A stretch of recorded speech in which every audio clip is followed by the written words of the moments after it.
जैसा कि हम जानते हैं, राहु देव ने राशि परिवर्तन मीन राशि से निकलकर कुंभ राशि में कर लिया है।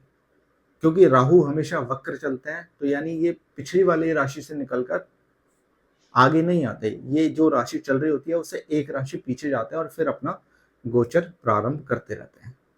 देखिए, राहु का ये गोचर 18 महीने के लिए मिथुन राशि वालों के लिए कैसा रहने वाला है, शुभ रहेगा, अशुभ रहेगा, ठीक है, क्या फल देने वाला है, पूरा समझने की कोशिश करेंगे। नमस्कार, मैं हूं एस्ट्रोलॉजर मोहित और मैं आपका स्वागत करता हूं ज्योतिष मंच कल की एस्ट्रो पर। देखिए, अभी जो 18 महीने के लिए जो राहु राशि परिवर्तन करके आए हैं, ये कहीं ना कहीं आप एक ब्रीफ में नोट कीजिए कि कहीं ना कहीं आपके भाग्य में वृद्धि, कहीं ना कहीं आपके शरीर पे इनका प्रभाव, कहीं ना कहीं आपके छोटे भाई बहन उनके पद, और कहीं ना कहीं छोटी मोटी यात्राओं से संबंधित, और आपके संतान पर राहु का प्रभाव रहने वाला है। अब हम ये समझने की कोशिश करेंगे कि ये प्रभाव अच्छा होगा या बुरा होगा। आइए समझते हैं। देखिए, ये मिथुन राशि से गोचर करते वक्त राहु नवम भाव में है। तो जब नवम भाव में राहु है तो शुभ भाव में आए हैं, और ये शुभ गोचर माना गया है राहु देव के लिए। तो अब आपके भाग्य भाव में राहु गोचर करेंगे, तो भाग्य भाव में जब राहु गोचर करेंगे तो भाग्य से आपके सभी काम बनने स्टार्ट हो जाएंगे। कोई भी काम ऐसा पिछले कुछ टाइम से डिले होता हुआ आ रहा है, कहीं विघ्न आ रहे थे, कहीं पूरा नहीं हो रहा, तो राहु अब अपने पूरा बल लगा देंगे उसको काम करने में। ठीक है, आपको कहीं ना कहीं से फैमिली से सपोर्ट, ठीक है, कहीं ना कहीं से आपके पिता से सपोर्ट, कहीं ना कहीं से आपके समाज से सपोर्ट आपको देखने को मिलेगा। भाग्य से आपके काम बनने शुरू हो जाएंगे। आप एक कदम चलोगे, भाग्य आपका 2 कदम चल के आपसे वो काम करा देगा। ठीक है, हो सकता है इस दौरान आप कोई बहुत बड़ा धार्मिक आयोजन करने की सोच रहे हो, तो वो भी पॉसिबल है। आप बहुत टाइम से सोच रहे थे कि मेरे को समाज में, या मेरे को अपनी संतुष्टि के लिए, अपनी आध्यात्मिक उन्नति के लिए, अपने कुछ पितरों के नाम से कुछ कराना हो, अपने पूर्वजों के नाम से कुछ कराना हो, या वैसे भी कुछ ना कुछ धर्म से संबंधित कुछ बड़ा आयोजन करना हो, तो ये समय बहुत अनुकूल समय है। राहु यहाँ पर आकर बढ़ चढ़कर आपको, धर्म में आपकी रुचि बढ़ेगी और धार्मिक आयोजनों में वो आपका पूरा का पूरा जो भी मन है वो लगा देंगे। आपका पूरा फोकस अब धार्मिक आयोजन करने पे लग जाएगा। धर्म कर्म का झंडा आप लेके चलेंगे, बुलंद करेंगे अपने धर्म को। ये राहु यहाँ पर ये बतलाते हैं। अब यहाँ राहु ये और बताने की कोशिश कर रहे हैं कि ये सारे बेनिफिट के बावजूद भी कहीं ना कहीं आपके पिता की सेहत में कुछ ना कुछ हानि हो सकती है। कहीं ना कहीं आपके पिता को कोई ना कोई ऐसी बीमारी हो सकती है, ऐसी कोई परेशानी आ सकती है जो वायु संबंधित हो, कहीं ना कहीं एलर्जी से संबंधित, कहीं ना कहीं कुछ शरीर में खुजली फोड़ा फुंसी हो जाए, उससे संबंधित पिता को कष्ट हो सकता है। तो यहाँ पे इस बात का भी ध्यान रखना पड़ेगा। राहु जिसकी राशि में बैठते हैं, किसकी राशि में बैठे हैं, शनि देव की राशि में बैठे हैं, तो उनके इस वाली राशि का भी फल करने लगेंगे। तो यहाँ थोड़ा सा सावधान होके हमें चलना है। ठीक है, अष्टम स्थान यानी आपका अचानक से कोई घटना हो जाना। अब धर्म भाव में है तो अचानक से कोई, एकदम से ही कोई प्लान ना भी हो, तो अचानक से एकदम से मन में आए, फैमिली को इकट्ठा करो, दोस्तों को इकट्ठा करो, चलो आज ये तीर्थ स्थल घूमने चलते हैं, या आज इन ब्राह्मणों की या कुछ गौओं की सेवा करने चलते हैं। ठीक है, या घर में ही कोई बहुत बड़ा हवन करा लिया, अचानक से कुछ ऐसा मूड बनेगा और वो सारी चीजें करा देंगे। लेकिन हो सकता है अचानक से ही कोई दुर्घटना भी घर में हो जाए, तो इसकी बात की भी संभावना पूरी है। ध्यान रखना है, जो भी आप गाड़ी चलाते हैं, ठीक है, जो भी आप साधन यूज करते हैं आने जाने में, ठीक है, उसको बड़ा सावधानी से चलाना है। तो अचानक से कुछ ऐसा घर में ना हो जाए कि शुभ कार्य हो रहे हो और शुभ कार्य में कोई विघ्न आ जाए, इस बात का को ध्यान रखना है। ठीक है, आपके पिता के साथ अचानक से कुछ ना कुछ जरूर घट सकता है, ये देखने में आ रहा है। तो अपने पिता की सेहत का आपको बहुत ध्यान रखना पड़ेगा मिथुन राशि वालों। यहाँ पे राहु का गोचर यही बताने जा रहा है। ठीक है, अब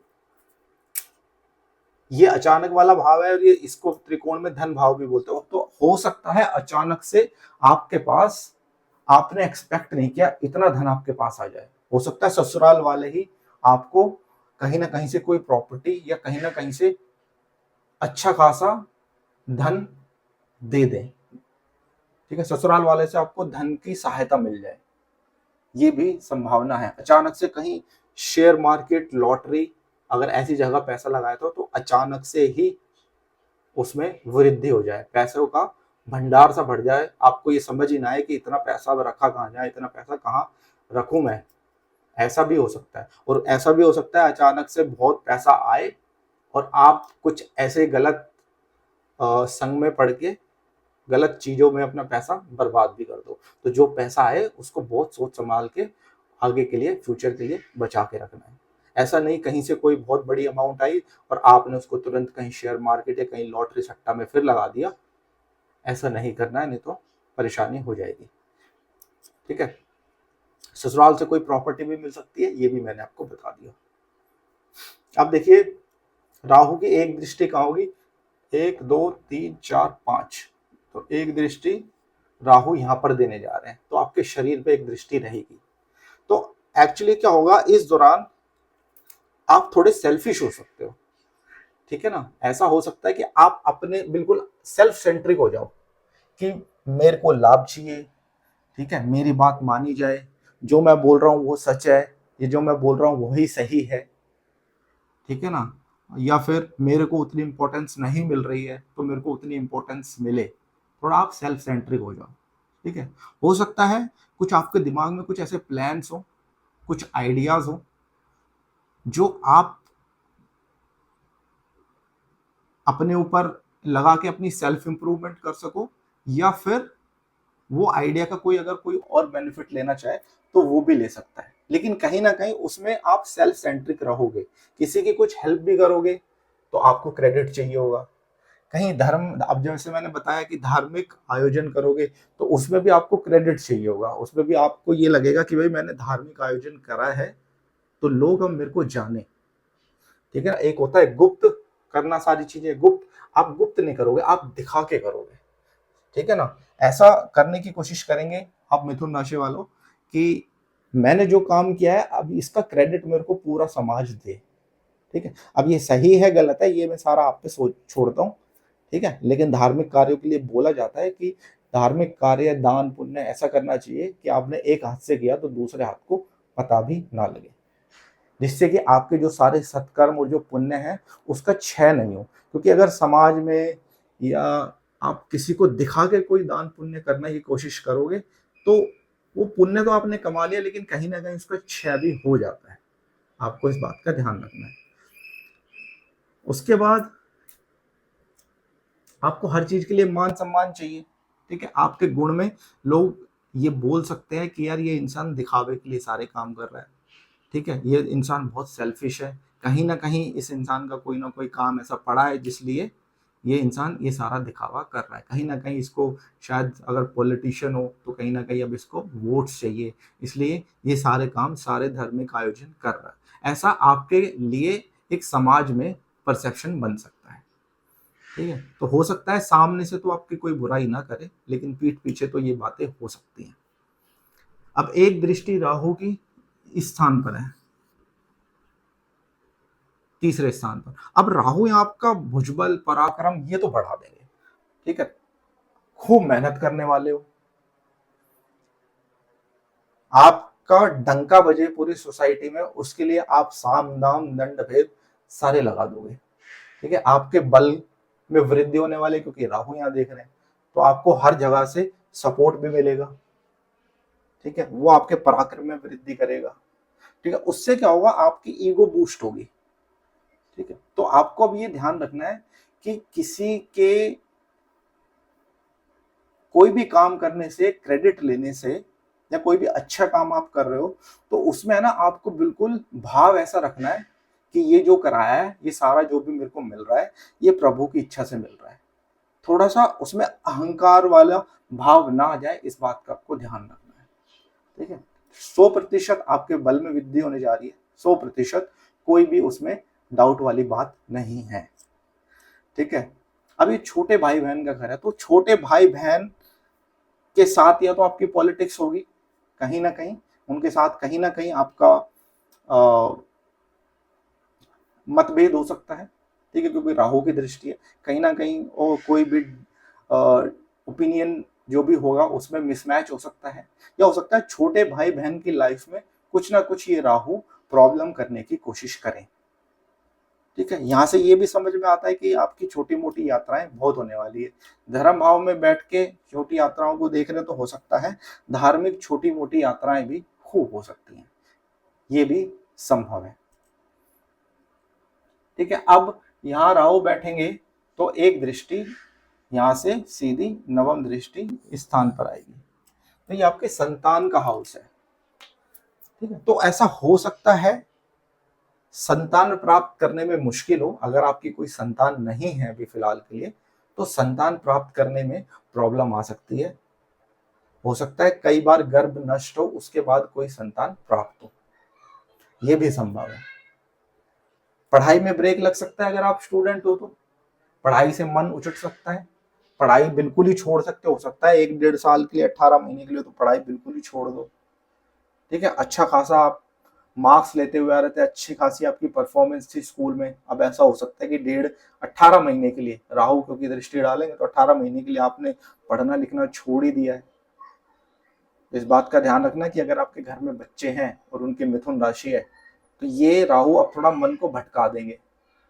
ठीक है, अब थोड़ा सा जो भी आपका बच्चा होगा वो थोड़ा सा प्रेम संबंधों की तरफ ज्यादा अट्रैक्ट होगा, लड़कियों की तरफ अगर लड़का है तो अट्रैक्ट होगा, और अगर लड़की है तो फिर लड़कों की तरफ अट्रैक्ट होगी। जिससे क्या होगा, मन में भटकाव आएगा, पढ़ाई पीछे छूट जाएगी, और थोड़ा सा ये प्रेम संबंध वाली जो बात है ये ज्यादा देखने को मिलेगी। अगर आपकी कोई सगाई वगाई अभी होने वाली है तो उसमें थोड़ा सा सावधानी आपको रखनी पड़ेगी, आपके साथ कुछ ऐसा ना हो जाए कि आप सोच कुछ और रहे थे, चाहे लड़की वाले हो चाहे लड़के वाले हो, और जो आप सोच रहे थे वैसा कुछ नहीं निकला, बिल्कुल अपोजिट ही निकला, सारी चीजें बिल्कुल जो आपने एक्सपेक्ट करी थी वो सारी उल्टी ही निकली। ठीक है, तो आप ये, लेकिन हाँ सगाई हो सकती है, सगाई हो जाएगी क्योंकि राहु यहाँ सगाई करा देंगे, लेकिन उसमें आपको थोड़ा सा ध्यान रखना पड़ेगा कहीं चीटिंग वगैरह, कहीं आपके साथ कहीं छल ना हो जाए, इस बात का आपको ध्यान रखना पड़ेगा। आप उच्च शिक्षा के लिए जा रहे थे, आपके घर में कोई बच्चा है वो उसके लिए आप उच्च शिक्षा प्राप्त करने के लिए जा रहे थे, तो मन में भटकाव आएगा, मन में जैसे ही भटकाव आएगा तो कहीं ना कहीं पढ़ाई में चीजें डीरेल हो सकती है, कहीं ना कहीं कॉलेज वगैरह भी वो शायद कोशिश करेंगे कि ना ही जाए। ठीक है, एडमिशन ना ही ले, या सोचेंगे बाद में ले लेंगे, अभी थोड़ा काम कर लेते हैं। ठीक है, ये सारी चीजें देखने को मिल सकती है। तो ओवरऑल राहु का जो प्रभाव है मिथुन राशि के लिए ये थोड़ा मिला जुला रहेगा, भाग्य से काम बनेंगे, कार्य क्षेत्र भी ठीक रहेगा। ठीक है, धन संबंधी बात भी थोड़ा, धन जो धन का खर्च दिखता है वो थोड़ा धार्मिक आयोजनों में, धार्मिक यात्राओं में, ठीक है, तीर्थों में, यहीं पे ऐसा लगता है कि धन का जो होगा वो इधर ही होने वाला है। ठीक है, छोटे भाई बहन का आपको ध्यान रखना पड़ेगा, कहीं ना कहीं उनकी लाइफ में कुछ ना कुछ प्रॉब्लम्स आ सकती हैं। और मोस्टली मैंने सारी चीज कवर कर ली है। अगर आपके पति पत्नी का सुख है तो वो अच्छा है, उसमें राहु कोई तकलीफ नहीं देने जा रहे हैं, पति हो चाहे पत्नी हो उसका सुख आपको अच्छा मिलने जा रहा है, भाग्य में प्रगति होने जा रही है, बढ़ोतरी होने वाली है, कार्य क्षेत्र भी आपके अच्छे रहने वाले हैं, लाभ में भी कोई कष्ट नहीं दिखता है। ठीक है, जो थोड़ा बहुत कष्ट दिखता है वो दिखता है, हाँ थोड़ा बहुत ये दिखता है कि आपका भाग्य तो सपोर्ट कर रहा है, तो हो सकता है क्योंकि कार्यस्थल से राहु 12वें हैं, तो हो सकता है कार्य क्षेत्र के लिए आपको कहीं विदेश की यात्रा करनी पड़ जाए, या कार्य क्षेत्र आपका एकदम से परिवर्तन हो जाए, आप ना चाहते हो तो हो सकता है कार्य क्षेत्र में आपको एकदम से बढ़ोतरी मिल जाए, लेकिन वो जो कार्य क्षेत्र में जो परिवर्तन होगा ना वो आपके बेनिफिट के लिए होगा, उसमें आपको धन बढ़ के मिलेगा। तो अगर आप एकदम से कोई ट्रांसफॉर्मेशन हो जाता है आपका, या आपके पास कोई जॉब अपॉर्चुनिटी ऐसी आ जाती है, तो उसमें ऐसा हो सकता है कि आपकी कहीं ना कहीं उसमें ग्रोथ ही छुपी होगी। ठीक है, स्टार्टिंग में आपको ऐसा लग सकता है कि यार मेरे को ये जॉब चेंज करनी पड़ेगी, मेरे को अपने कंफर्ट जोन से निकलना पड़ेगा, लेकिन ऐसा हो सकता है कि कार्य क्षेत्र में कुछ ना कुछ तरक्की देखने को मिले, फाइनेंशियली वाइज, ठीक है। और अगर व्यापार में है तो हो सकता है काम कोई आपका एक चल रहा हो उसको आप बंद करके दूसरा स्टार्ट कर दें, और जब आप दूसरा स्टार्ट करेंगे उसमें आपको अच्छी ग्रोथ, अच्छी financial financial point of view से वो व्यापार अच्छा हो सकता है। तो ये मिथुन राशि वालों के लिए मैंने पूरी कोशिश करी है। राहु का अगले 18 महीने के लिए कैसा रहेगा गोचर, मिलता हूं आपसे नेक्स्ट वीडियो में। तब तक के लिए नमस्कार, राम राम।